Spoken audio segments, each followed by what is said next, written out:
Divine Damodar ఛానల్కు స్వాగతం అండి. ఈ వీడియోలో నవంబరు మాసమందు మేషరాశి వారికి ఏ విధంగా ఉందో చూద్దాము.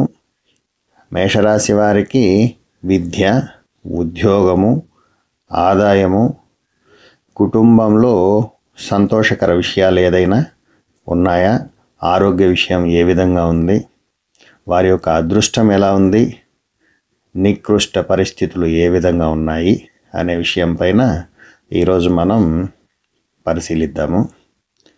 అలాగే ఈ ఛానల్ సబ్స్క్రైబ్ చేసుకొని వారు సబ్స్క్రైబ్ చేసుకోండి. ఈ వీడియో నచ్చినట్లయితే ఓ లైక్ చేయండి. వీరికి ఈ మాసమందు మొదటి 15 రోజుల వరకు కాస్త పర్వాలేదు. ఆ తర్వాత మాసమంతా కూడా ప్రతి విషయంలోనూ ఆటంకాలండి. వృత్తిపరంగా అయితే చాలా వరకు తలభారంగా, ఇబ్బందిగా కూడా ఉంటుంది. ఒత్తిడి తట్టుకోలేని పరిస్థితులు ఉంటాయి. పై అధికారుల వల్ల వర్క్ ప్రెజర్ అతిగా ఉంటుంది. చేసిన పనే మళ్ళీ మళ్ళీ చేయాల్సి పడుతుంది. అందులోనూ ఏ పని చేయబుద్ధి కాదు. రకరకాలైన ఇబ్బందులు వృత్తిపరంగా ఎదుర్కోవాల్సి వస్తుంది. నిద్ర లేకుండా చాలా వరకు శ్రమ పడాల్సి వస్తుంది. ఈ మాసమందు వృత్తిపరంగా తీసుకుంటే అంత ఘోరంగా ఉందండి వీరికి.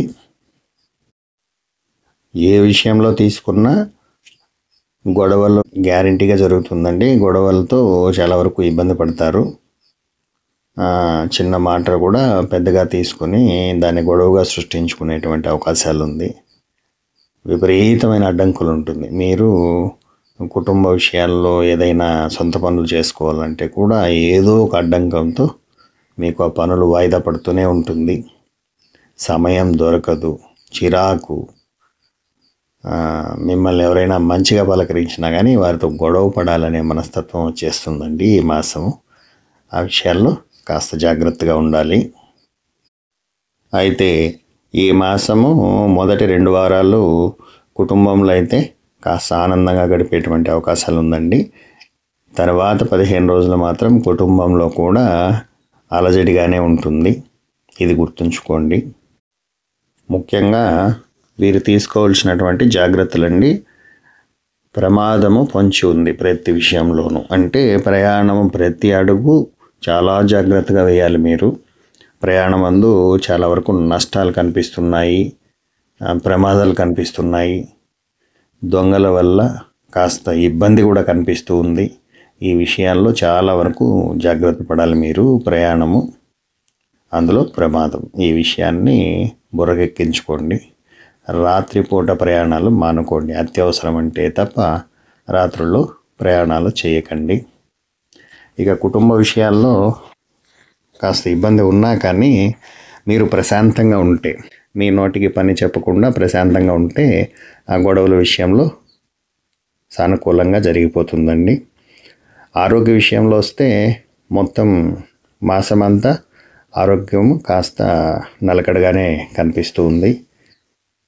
గృహాలైతే రెంటెడ్ హౌస్లో ఉన్నటువంటి వారు గృహ మార్పులు చేసేటువంటి అవకాశాలు ఉంది. ఎందుకంటే గృహ యజమానితో కూడా గొడవ పడేటువంటి సూచనలు అయితే కనిపిస్తూ ఉంది.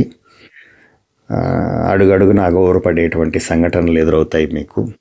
చాలా వరకు మాట అదుపులో ఉంచుకొని కాస్త నెమ్మదిగా ప్రతి విషయాన్ని ఆలోచించి అవసరానికి తగిన విధంగా మాట్లాడడమే మీకు శ్రేయోదాయకమండి.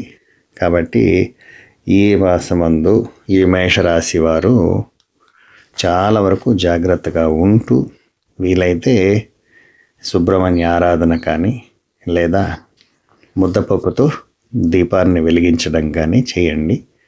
ఈ పూజతో ప్రయాణాలందు కూడా ఆటంకాలు తొలగి కాస్త కుదుట పడుతుంది. కాబట్టి వీలైనంత వరకు ఈ సుబ్రహ్మణ్య ఆరాధన ఖచ్చితంగా చేయండి.